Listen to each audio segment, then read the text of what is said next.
Why, hello there. Welcome to day 676 since Elden Ring was first announced at E3 2019. And today is the final day for my AbleGamers fundraiser. And I wanted to do a special live stream for that.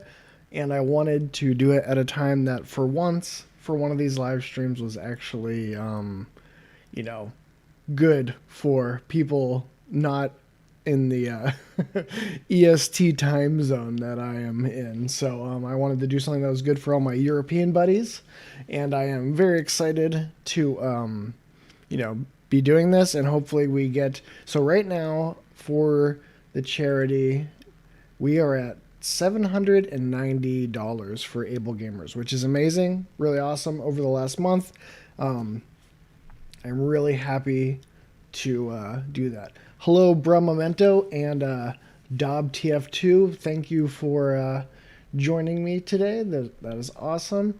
And yeah, we're gonna have some fun here, hanging out. We are going to watch the announcement trailer at the end of this. There's no way I'm not ending this with a good announcement trailer play today. So look forward to that at the end there. But until then, let's hang out.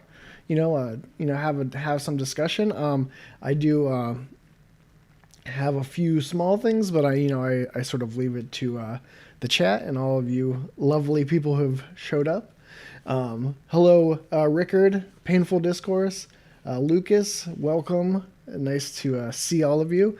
And I don't want it to eat into the Able Gamers charity at all, but I do want to announce, because I'm super excited, is that I have relaunched my Patreon, and I put a lot of work into it over the last few weeks, ever since I was demonetized by YouTube, to sort of provide myself a way for people who really enjoy what I do to help support in a more direct way, and I won't be so much at the whims of YouTube's algorithm.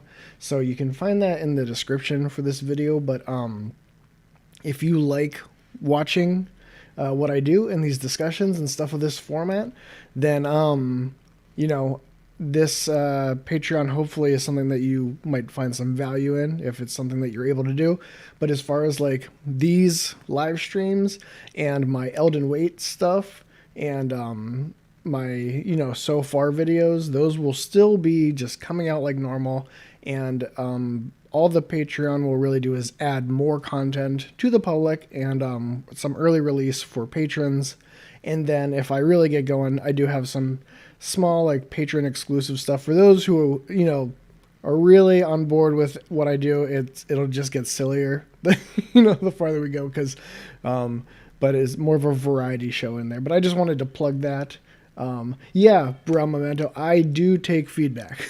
And I did notice, after you mentioned that my audio was a little low, that someone had messed with my output knob, and I did bump that up. And so thank you. I always appreciate feedback, because I just want to provide the best content I can.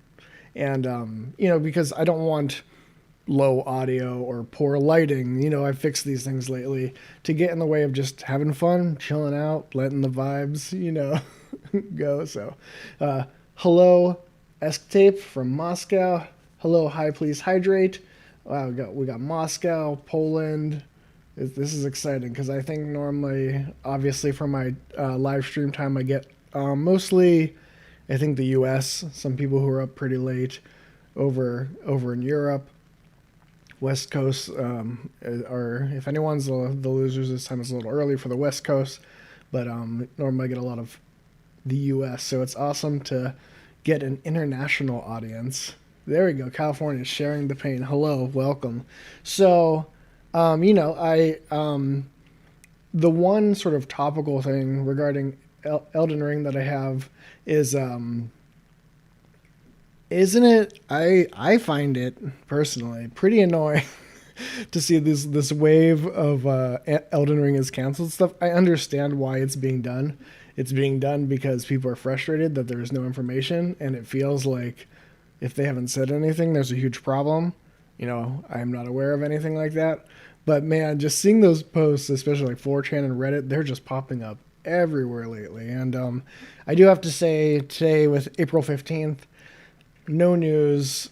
I am sort of leaning towards probably like a summer thing, which means that previous stuff I heard has maybe changed. But, it is what it is. We're going to continue hanging out and vibing until then. So, but, oh, hello, Nico Chan. Yeah, hello, Tragic Things. Yeah, thanks. So I've been doing to sort of push not only to make the Patreon look better, but in general to spruce up the channel. I have new artwork. I worked on this sort of new layout for the background. I have new channel artwork, new banner, and the cool new icon I have and the new like hunter doing the make contact gesture. That's all done by Onside7 on Twitter and Tumblr. His name's Wayne. He's a Canadian artist, and he's done a really awesome job. I think the stuff looks pretty awesome. If you do join on Patreon at any level, $1, $5, $10, you get to see the artists, the artwork as well. And I just posted all that up there as sort of as a post for patrons. So you're an artist too, Nico Chan. That is awesome. I would love to see your work sometime because I really like. It's really awesome. One cool thing about being getting into content creation and doing this stuff is I love supporting other creators and all that stuff. Just because I think it's awesome to support other people just trying to make their way doing something cool for other people. So I really enjoy that. But so this, I don't know if anyone's interested in this, but I just got this in today and I'm super excited. Spanish edition. It's all in Spanish. Collector's edition for Blasphemous. I just got it in. Very excited to get it.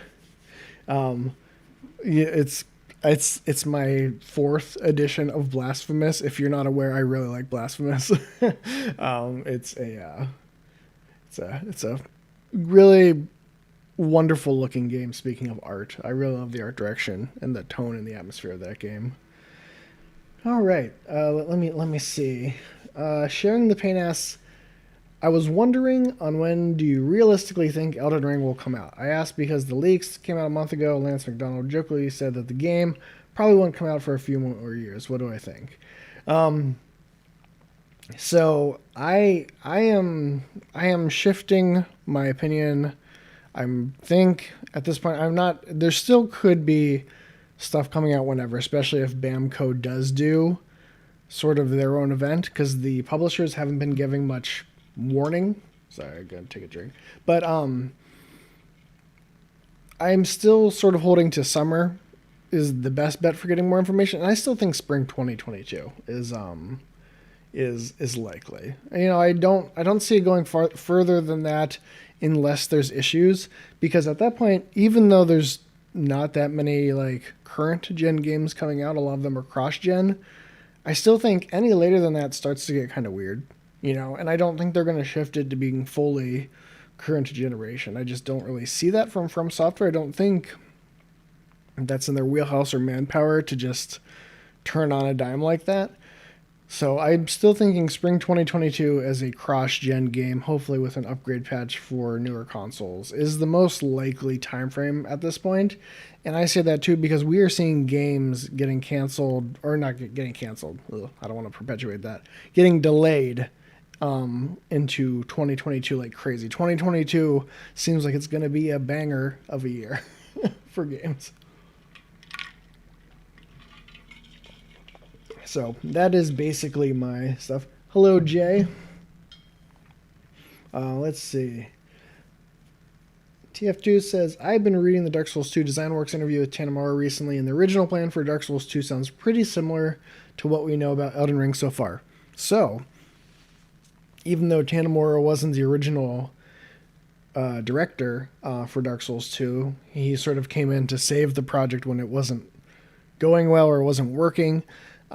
Which does speak as a slight tangent. I think part of Miyazaki's strength is that he's an excellent director. And I think Tanamura is also a very good director.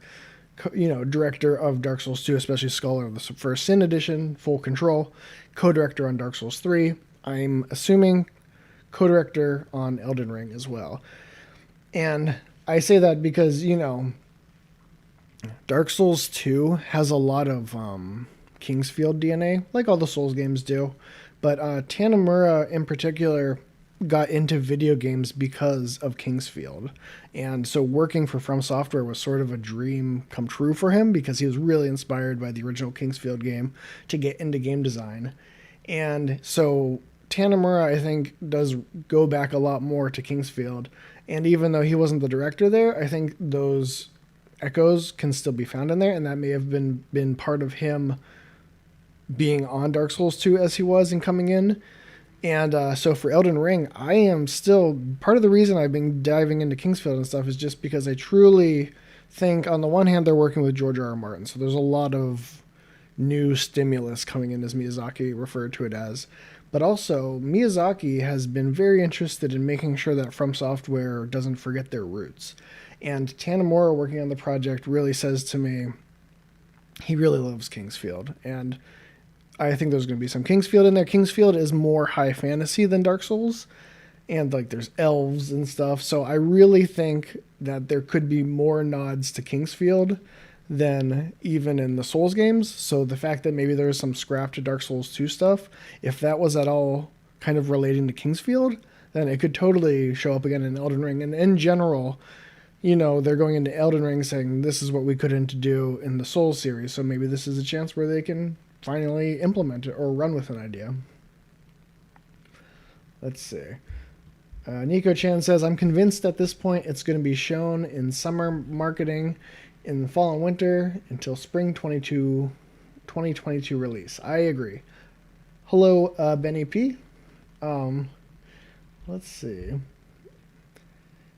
Sharing the Pain says, I also saw in Tokyo where From's offices are at, the vaccine is starting to get distributed on a wider scale in May, so that might lead to development going somewhat back to normal. Yeah, it's important to remember, and I think it's tough for everyone. Like, I'm still working at home myself, and that is not strictly because of the pandemic, but it is something that was caused by the pandemic. And as my friend and guest on the show, Theomony, has talked about and explained with me many times, is that Japan was even less prepared for like the work at home adjustment. And we know that when it comes to particularly QA for video games, that's a very hard thing to do in a work from home setting. And that is probably at the stage that Elden Ring was really at. So if Japan was having a harder time dealing with work at home to begin with, and the most difficult part of the development process for work at home was occurring for Elden Ring, on the one hand, it was pretty far along, but on the other hand, that stuff really slowed down. And I hope that didn't affect the project too negatively and that they were able to get some opportunities.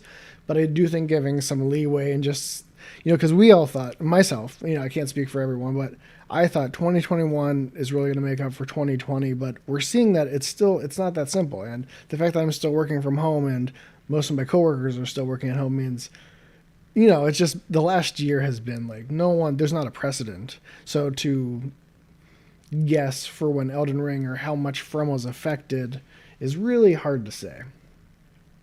So let's see. Jag Chan says, hello, Jag Chan. I wouldn't mind a bit more high fantasy in a modern From Software game. Yeah, I think from what Omnipotent has said and from what we've seen, it is likely going to be more high fantasy. And what that means, Omnipotent has alluded to maybe there being other fantasy races that you play as human, but like stuff about the gods and all this stuff. So I think there is more opportunity for them to help also differentiate Elden Ring by making it more high fantasy, which would be more in line with Kingsfield. But obviously, it's been a long time since there was a Kingsfield game, so it much updated and dealing with different themes, and obviously having George R. R. Martin's input is huge. So I think it could have a really more significantly different tone than we might be expecting from the limited amount we've seen. All right, let's see what else. BFG Game says, how do you think they can improve the NG Plus experience? Or is it enough to have them design it in a way that you can tackle any area right from the start? You know, that is a good point, because for me, like, I tend to be, and I've heard this echoed elsewhere, I tend to, in games in general, just start new characters versus be an NG Plus person because I can tackle. So I think that is another way to get replayability in. But some people also like the NG Plus experience, and while I know that it is work and it's not just a simple, like, you know, flip a switch, here we go, new enemy placements and stuff. What happened in Dark Souls 2 is really awesome. Like, that was super cool. And if they could do something like that, that adds so much, because not only can you replay, take a new route, which I think is the more important thing to me, because it not only creates novel new game experiences, but it means that there's more variety in people's experiences as they share the game with each other and share their own experiences. But then I think having this cool, like, NG Plus where it sort of mixes things up, reveals some new stuff, is just cool, because it does give you that motivation to see what your fleshed out character is doing and not feel like you're just going through the exact same stuff. So I think that's something that could be worthwhile. I think there's a lot that Dark Souls 2 did, and again, Tanamura worked on it, and Dark Souls 3. It would be cool if he was able to further develop some of the really good ideas that were in Dark Souls 2. And I wanted to take just one moment. It looks like we got a donation. From whom? Thank you, Jay, for the donation to AbleGamers. I super appreciate that. That is awesome. We are very close to $800. I am very excited. So that is awesome. I'm going to be contributing a little more. Unfortunately, I wanted to contribute even more, and I probably will, but we are getting very close to 800. I'm very excited, so thank you very much. Let's see. Jay, every single dollar is wonderful. It's very awesome. So thank you so much. Let's see. So, all right. Aaron Rule says, so your face cam is flipped in the videos. My view on reality and time has been destroyed. Yeah, you can tell that when I do one of the Discord where I am doing a cam interview, because then it flips again, you know, back to reality, and it is very confusing for me. And I just got started this way, so I just kind of kept it, but every once in a while you see it get flipped, and that is probably a bit of a trip. Yes, hello Silver Knight, EU time zone. I'm very glad to do this. I will pull this out once, but I feel it is a bit underhanded. But it is my birthday today. So I took the day off of work, and I did it so that I could do this live stream at a time that was appropriate for people who were not in the US, basically. You know, and if you want to get me a birthday present, you can donate to AbleGamers, because that would be awesome. So I will only use that once, though. I was not even going to bring it up, but you know what? It's for a good cause. So also for a less good cause, I also have the Patreon. If you're looking for something in return, you can check that out. But mostly today, this live stream is all about AbleGamers and getting as much as we can to support reducing barriers to people gaming so that they can enjoy the Souls games and video games in general. So, but yeah, thank you for the happy birthdays. I appreciate it. So let's see what else is there. So Carl Monk says, hey, how are you doing today? I am doing great. I am having a good day, because right now, instead of working, I am live streaming, which is awesome. And yes, do you think there will be different races? I do think there will be different races, but from what Omnipotent has said, is that as far as the information he received, that you only be able to play as a human, or, you know, whatever the equivalent of, you know, like undead, I guess, or human too, but, you know, so it's something along that. It doesn't sound like you'll be playing as an elf or something like that, so. And Sharing the Pain says, I also think because of the COVID delays, From is maybe in a position that now they're also going to have to port to new gen consoles. So that's 5 different ports, including PC. So I understand the delays. Yeah, it does seem like with the original time frame, they were going to sneak in before, when it was next generation. Now that it's current generation, it makes sense that they will release it cross-gen with some sort of update. So I think it would make sense for them to take a little bit of time to provide like an upgrade patch or something along those lines. Let's see. James Black, hello, says, which kind of game are you dreaming about besides Souls-likes? As far as From Software goes, I have mentioned it before, but I would like a straight-up horror game from Software. Me and my buddy Sam are both looking for that Kuon spiritual successor. I would really like to see From do straight-up horror because they do such a good job with the implied, vague horror that they currently have like in a lot of their games. So, and then in general, games I'm looking forward to.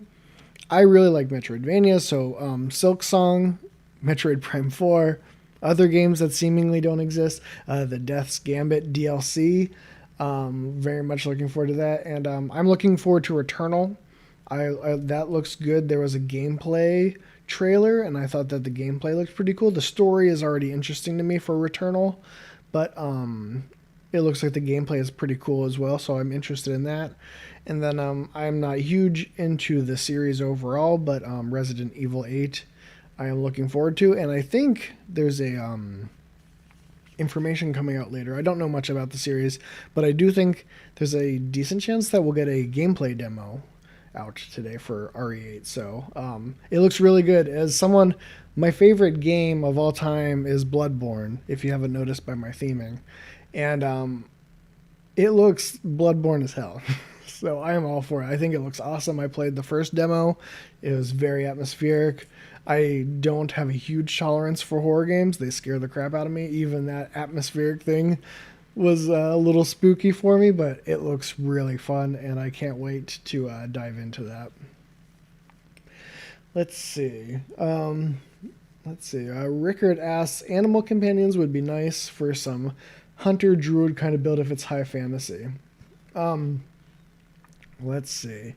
Animal companions are like, it'll be interesting to see, I think like Dark Souls 2 and Dark Souls 3 both, they've only gotten better with the NPC companions, and it would be interesting to see now that they have wildlife if that's something they tap into. I mean, we know that we have a mount, and you'll have the choice between like a horse or like a yakul, I can't pronounce that sort of thing. So it would be interesting to see if they, because they're making it sounds like wildlife more of a thing in Elden Ring, if that is something where you have any sort of summons or being higher fantasy, like any sort of more sentient, I don't know if that's the right word, but like if you have talking animals is what I'm getting at, like more intelligent creatures, what level that is on. It'll be interesting to see if they go outside of your typical humanoid, knowing that there's other races and that they're including more wildlife. Let's see.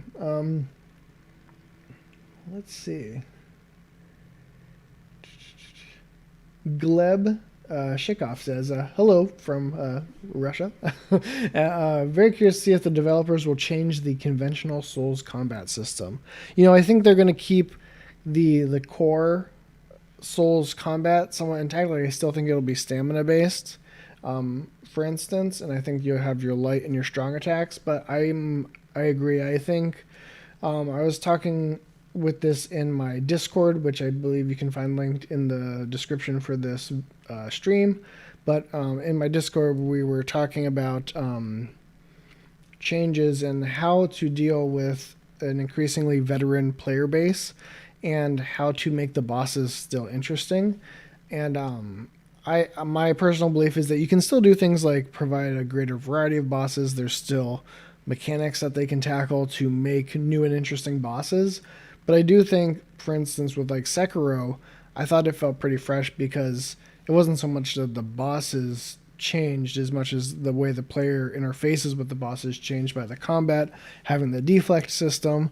So I do think that having new systems and new ways to approach combat is the best way, because otherwise you're just ramping up the difficulty constantly, or you're trying to come up with really novel and unique like gimmicks and stuff, which doesn't work for everyone.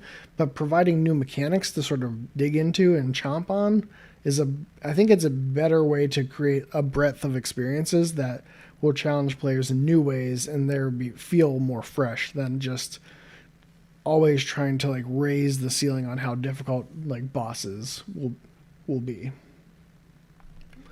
Let's see. BFG Games asks, do you think that Elden Ring has a chance to be a new trilogy? I think there's a chance. I mean, I wouldn't take the comment about it being a like franchise that was in the leaked trailer too seriously, because that was something towards investors, and things change. But I could see them trying. Why have George R. R. Martin write the world for one game when you could write the world for 3 games, for instance? If they do that, if they made sequels, I would kind of hope that they had some sort of roadmap in place, just because I feel like, I don't think Dark Souls 2 and 3 are bad, but Dark Souls as a story was certainly kind of written to be self-contained. And I think you could see them sort of struggle with that because it was already about cycles and stuff. So it was hard to continue that. So I kind of hope, not that they leave the game on like a cliffhanger, but that if they were going to design it with sequels in mind, that they might have some sequel hooks, and that they might make the story something that lends itself toward sequels better. Sort of just plan for that a little bit. Let's see. It'd be really cool if there was a way to get special mounts through some super secret quests. I mean, that would be pretty cool. And they're talking about exploration being huge for Elden Ring. So then it's a question of like, how are they going to reward players? What sort of secrets are they going to have? And what is the motivation to seek out those secrets just beyond, getting more lore, or finding an item? Like, what's the motivation there? So let's see. Hello, Jeremy. Let's see. Elden Ring 2 kind of sounds not right to me. Yeah, maybe it needs a subtitle too, or something like that. Jay says poise has to change. Yeah, I'd be really interested to see how they deal with like stuff like poise, and how they that would be an area where I'd be curious to see if they continue to do like your equipment determines your roll speeds, and then that's tied to poise. And I'm really curious, like, I think that's an area where they could play with it, because I don't think they've ever nailed it in a way where everyone is like, oh yeah, this was perfect. Like, I feel like, for me, like, Estus is an instance of something where if they just use like an Estus system again, I wouldn't have problems, because I think it's a really good system. Something like poise, I think there's always been complaints either from the PvE or PvP side, and so I think that's an area where they could continue to explore that would be fruitful for them. James Black asks, what's so appealing for you in the lore hunting and the general idea of environmental storytelling? What's appealing to me about lore hunting and environmental storytelling is that I think it's something that's really unique to video games as an artistic medium and as a storytelling medium. My main motivation in many games is story, and a lot of video game stories, tend towards cinematic experiences. But what really gets me excited in games like Fallout and, the Souls games and like Hollow Knight is that the developers for video games, the artists behind video games and their storytelling, are letting you move the camera around, and they're letting you explore, and it's not like a book or a movie where there's a certain sequence of events and you're only seeing what the director wants you to see. In video games, you can peek around to get into corners, and that makes it a unique storytelling medium. And environmental storytelling, in that case, it is trusting you as a player to make connections. And for me, that's very satisfying to kind of problem solve or to get to speculate a little bit. And just, for me, when a story is not laid out and like it's letting me essentially read between the lines and make some, forcing me to sort of work with the story a little bit to get to the end point, that's really satisfying for me because it sort of trusts me as the player to sort of be smart or at least be engaged and pay attention. And it lets them do something which I think is pretty crazy, which is offer up the opportunity to have players miss stuff, which is really cool to me because they can still, it's crazy to me how much you can enjoy the souls on a mechanical level and then not engage with the story, but how rewarding it is to engage with that story as well. And I just think that marriage of both is what makes video games unique as a storytelling medium.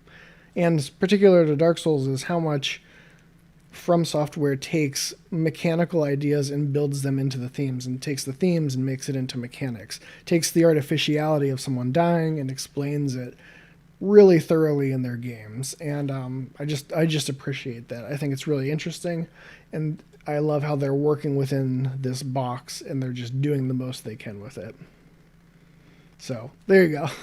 Wax a little poetic there. But yeah, it's huge to me. And obviously I spend a lot of time talking about it. And it's something that I'm really passionate about and cannot wait to explore in Elden Ring. Muntener, hello, Muntener.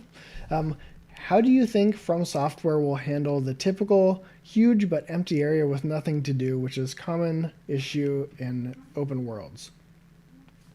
Yeah.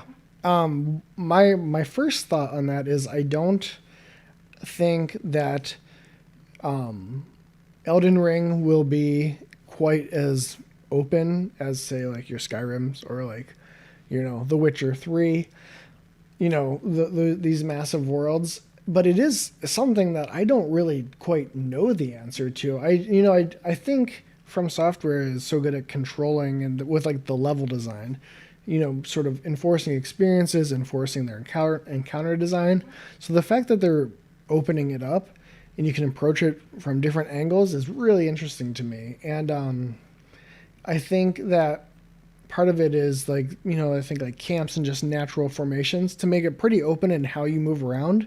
But sort of like, I think the highlights and something that like Breath of the Wild, for instance, does a pretty good job of, is they still just based off of the location of fast travel points and your approaches, they do still retain some control over how you approach this scenario, and that they're good about making space. And I think if anyone can do that, From Software is a good developer to do that with, while making it open and giving you freedom, while also increasingly funneling you through these like thresholds that start to dictate the encounter on their terms. And for the challenge of the combat and these open world encounters to be, how much can you recognize the limitations of your position based on the enemy, and how can you put that to your advantage through your build, and how can you approach it like on horseback, stealth. Having those options is how I think I think it does need to be a relatively dense open world though for the From Software thing to work, or at least a lot of not just truly just this giant field that feels aimless, but a lot of touches and direction to help have the player have to respond to those elements. Let's see. That's a good question though. Yeah, so as I mentioned here, Sekiro deflections, it does not seem like there will be a deflection system in Elden Ring. And that, I get why, because it's about a breadth of options, not a depth of options, and Sekiro was so much designed around the deflection system that it wasn't something that would be easy to replicate across many different weapons, many different bosses, because they had to be so specific about the speed and the deflection of the katana in Sekiro, and how they had to really in interviews they're talking about they had to customize so many animations for bosses and stuff to show right and to interact with the speed of combat of the wolf, that just doing that on a huge scale does seem super challenging. They may implement it in a small way though. So, Dob TF2 says you definitely need to play the Arcane Studios games if you haven't. Dishonored and Prey have some of the best environmental storytelling in the industry, in my opinion. And I read that one out because Dishonored is one of my favorite game series of all time, and I haven't finished Prey, but I've enjoyed Prey, and I think Dishonored 2 is one of the most underrated games like ever. I think it's a real shame that it didn't do particularly well because Dishonored 2 is amazing. The level designs are some of the most unique, creative things I've ever seen in video games, and I really love playing with space. And Dishonored 2 plays with space in excellent ways, and the environmental storytelling in both games is incredible. And yeah, go play Arcane's games. And it's actually a case where, like with Xbox, I'm hoping, because I don't know if Bethesda as a publisher manages stuff very well all the time, and I kind of hope that with Microsoft that it gives Arcane that chance to really shine and, you know, do their best stuff. And I'm excited for Deathloop, but I'm very excited. Hey, it's Onside7. Hello. That's Wayne. He's done all the wonderful art that you've seen pop up on my channel. Go check out his work. He's awesome. Really, really good stuff, and I've really enjoyed having some really nice looking artwork on my channel. Finally, it makes me feel like a real creator. So, Painful Discourse says Ashen had incredible traversal options. Imagine that in Elden Ring. And yeah, Ashen is a pretty cool game. I don't really like the dungeons in Ashen that much. I thought that they weren't my cup of tea. They were kind of grueling, I thought, and a little bit aimless. But getting around the world, and especially as you get like the spear and other things, is really cool. So, let's see. Nico Chan says, I'm convinced Elden Ring is sci-fi for some reason. Am I crazy? You know, people are always like, I've heard from not just you, Nico Chan, but plenty of people who are like thinking every From Software game, including like Sekiro, is like stealth sci-fi or stealth mech game. So, it's not you. It's not just you. I think it is that relationship with cosmic horror that lends itself towards being more science fiction-y, and I think that those vibes are something that may be getting picked up on. Let's see. Jeremy Wallace says there's an immense amount of satisfaction connecting something about the environment, weapons, or outfits to the lore of the world. Exactly, like environmental storytelling can be, you know, the skeleton on the toilet or something, you know. But also, I think Dark Souls 1 does it probably the best is just that it's not that moment as Jeremy's saying, when you pick up an item, you read the description, and you look around you, and it makes something click.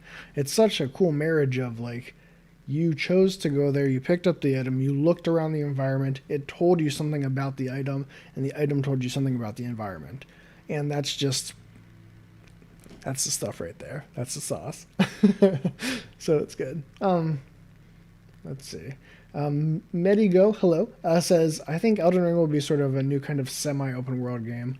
I tend to agree. I think that it is going to redefine, sounds a little bit like overblown perhaps, but I think Elden Ring will be an interesting addition to the conversation of open world games, because I don't think From Software is going to fall into a lot of the pitfalls and tropes of open world games. And I think that's really cool. And I can't wait to see how they add to a conversation of a very developed genre. Let's see. Gleb says, why are From so silent about Elden Ring? Do you think they have issues with creating such a wide and seamless world? You know, who knows? I do think that anytime, like, I work in a design field, and part of the reason that we stick with stuff like that we know and that we've worked on with like contractors and stuff before is because it's easy for everyone. Every time you're doing something new, it's a challenge, and there's always going to be things that you're not prepared for that come up. I don't think that means that the game is in trouble, but I'm not surprised that it's taking longer to develop. As for the silence, I put some of that on Bamco this last year and change. I think I think that it's a little bit on the publisher's end to offer some communication or have From Software give some communication, but none of them have. And I'm not necessarily worried even at this point. I think that if we just don't hear anything soonish though, I'm gonna start. If the summer passes by, then I'm kind of like, oh, what's happened? But I think that it is pretty normal for something there to tackle such a larger scope, for it to have some just unexpected stuff and to extend their typical 3-year development timeline. Let's see. Hello, Alan G. I'm glad you could make it. Let's see. Yeah, Painful Discourse says Dungeons and Ashen were unbalanced as hell. Yeah. Yeah. My favorite part of Ashen was being out in the world and the traversal, as was mentioned, just because I think the traversal was pretty cool. But I did think it was cool having a buddy around with you the whole time. I think that was an interesting thing to build in. I don't think it was perfect, but it was interesting. And I also really enjoyed the art style and the hub of Ashen. If you haven't played it, it's very organic, and the way it changes over time is super satisfying. Let's see. Yeah, Jay says, I'm pretty sure Miyazaki said he might be using the term open world incorrectly in an interview. Yeah, he was saying more like open field, and as my buddy Theomony said, she described that like in Demon Souls, though we call them worlds, they call them fields. So by him thinking open field, perhaps the translation is more like just saying a more open version of Souls areas, which who knows what that means. I am willing to find out, because it's hard to guess with the amount of information we have right now. Even with the leaked trailer, it gave a sense of the world, if that is what it ends up being like, but it didn't give a perfect sense of just how you actually, like, how the world's partitioned and how it's set up. If that makes sense. Like it doesn't speak to how it's divided up and how open progression is or anything like that. Let's see. Denian, hello, says a bold design choice, in my opinion, was Archdragon Peak in Dark Souls 3 being a fully optional area. I wonder how a person who fully discovered it on their own must have felt. Yeah, I think it's really awesome, because for players who discover that, which I did not discover Archdragon Peak on my own, I did discover the Untended Graves on my own, which was awesome. But Archdragon Peak must feel incredible as an organic experience. And I think it's also really cool for any developer who's willing to just hide areas like Ash Lake, Archdragon Peak, and just really make that something that you could miss. I think is really cool, because it to me signals a certain level of confidence and a willingness to put in tons of effort for that potential experience. And it's just cool that they're willing to do such a high risk, high reward sort of game with some of their own development time.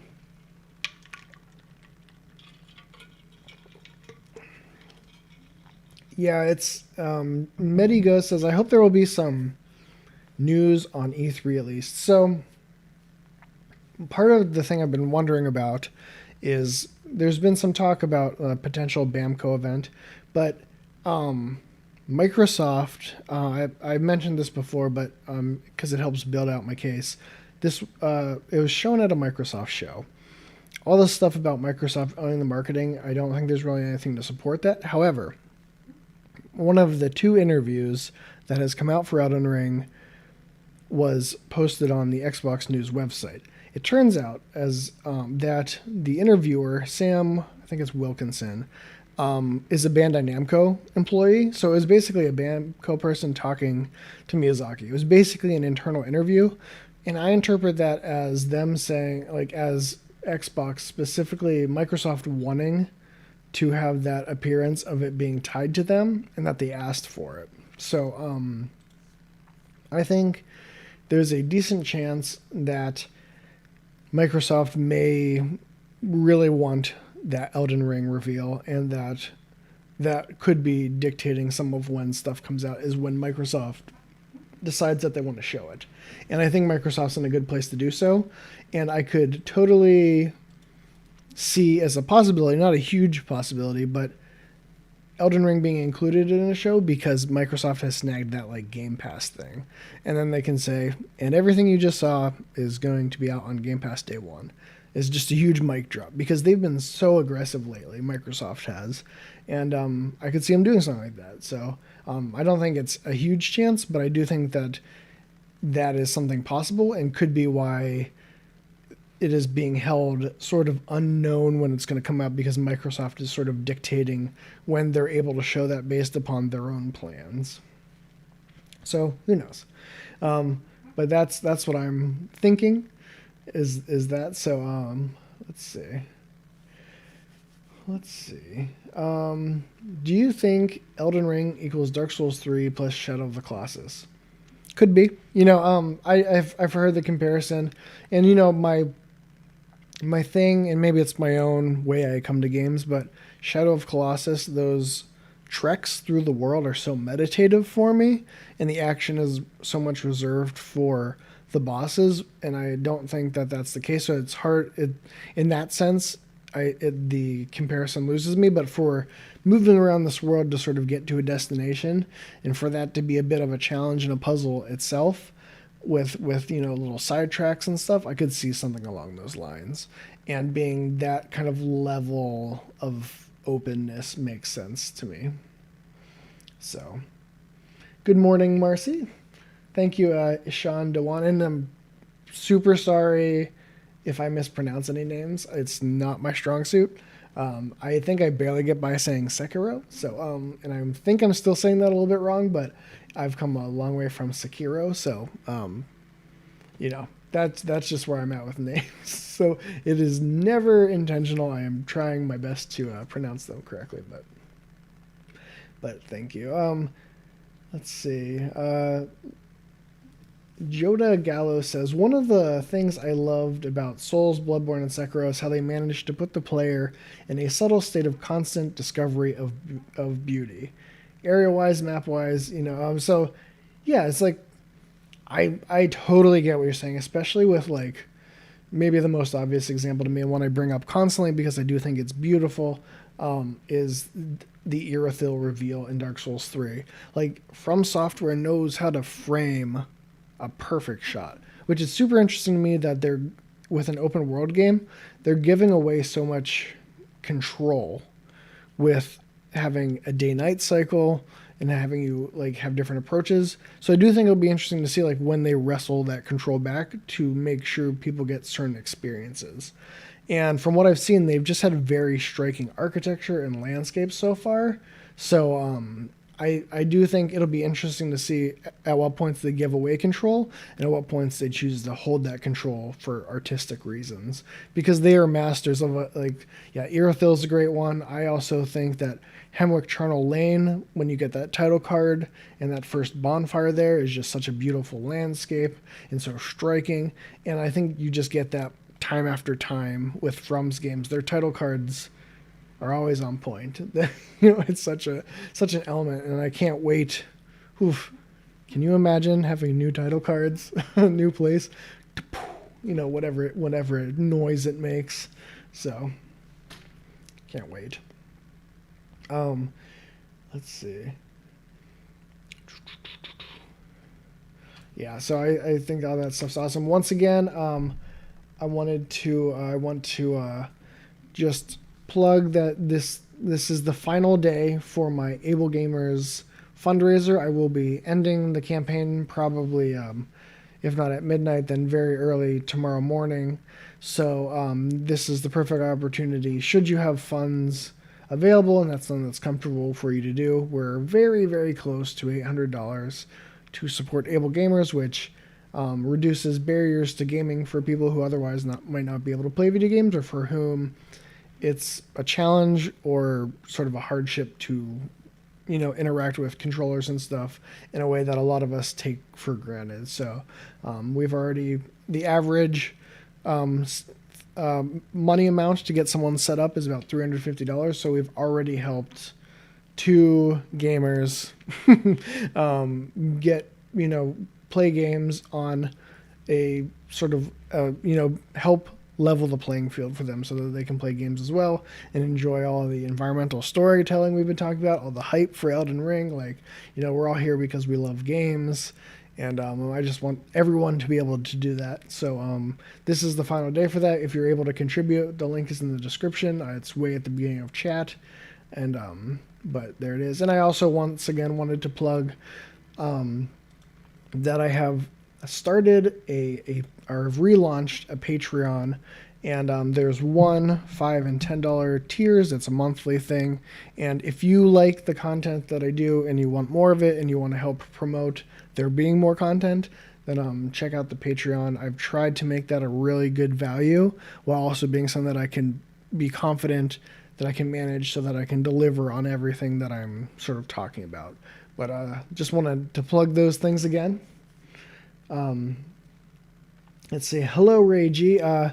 We started at 11:30. I've been running about 50 minutes now, but you have not missed watching the trailer, which we'll probably do pretty soon at this point. But yeah, so you have not missed it. So hello. Let's see. Jay says, I love the title card noise, the sound effect for picking up items, of course, and the successful parry sound. So trivia, because this is my thing and this is what I've made. The person who does Saito, who does perhaps my favorite video game soundtrack of all time, King's Field 4.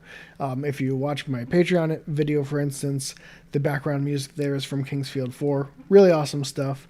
Saito is still with From Software, and he is one of the lead sound effects people. So all these title card things, all these parry noises, all the wonderful sounds that we're talking about are probably at least in part to Saito's contribution. So he is a treasure, and I hope he gets to do some tracks on Elden Ring. But yeah, so that's just interesting to note, is the people behind the scenes and sort of their own lineage within From Software. There's a lot of people who have been around a long time who are still there. Ishan says, you've probably answered this before, but when do you think we are most likely to see any news? So as of today, I've started to April or May is possible. I am sort of saying summer now. I'm just saying summer. It seems most likely at this point. Summer of this year for news, and then a spring 2022 release is my current bet. And I have not heard any new information, regarding any time frames anytime recently, so I don't have any special knowledge to sort of indicate anything else otherwise. So we will see. But I thought we would see something before summer, but at this point, I mean, it's mid-April, so I think that's likely. Yeah, Rickard says Saito is the favorite composer, especially for memorable melodies. Yeah, I do think that Saito has really amazing melodies, and then Kitamura, I think she does great with bombast and these really intense tracks, and I think that they all have stuff that they excel at, and I hope that they all get a chance to do tracks.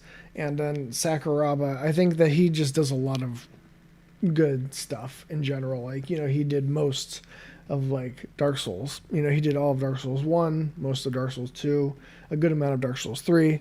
So I do hope that he makes his way back, because I think the variety of composers really helps, because they all have strengths.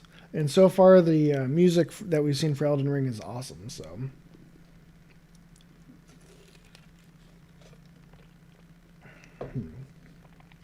Slightly random trivia question. How do you think that they created the iconic "You Died" sound effect? That's a good question. I would love to be able to ask them. It would be awesome to be able to speak with someone or get that information, because that's something you don't hear much about.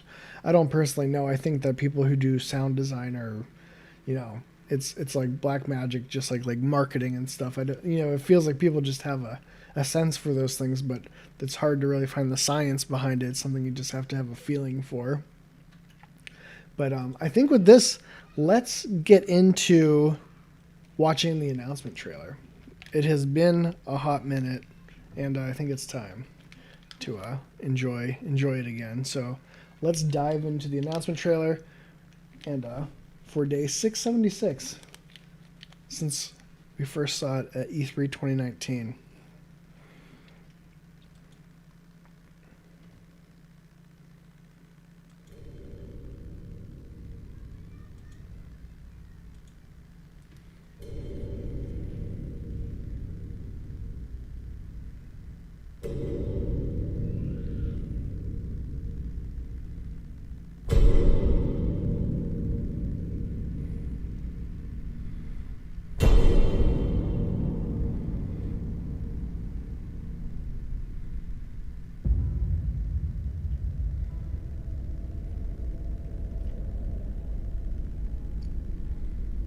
I doubt you could even imagine it.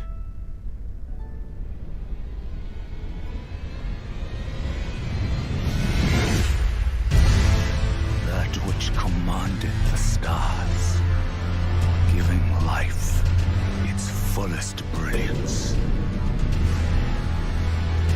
The Elden Ring. Oh, Elden Ring.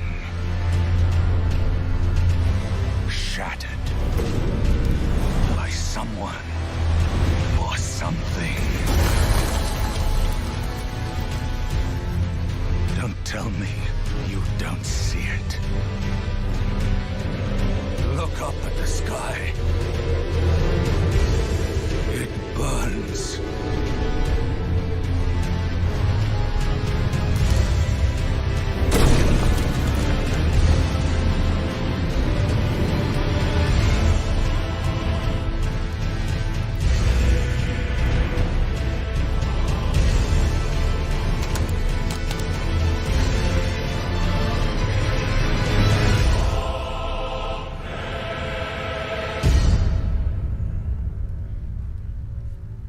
There you have it.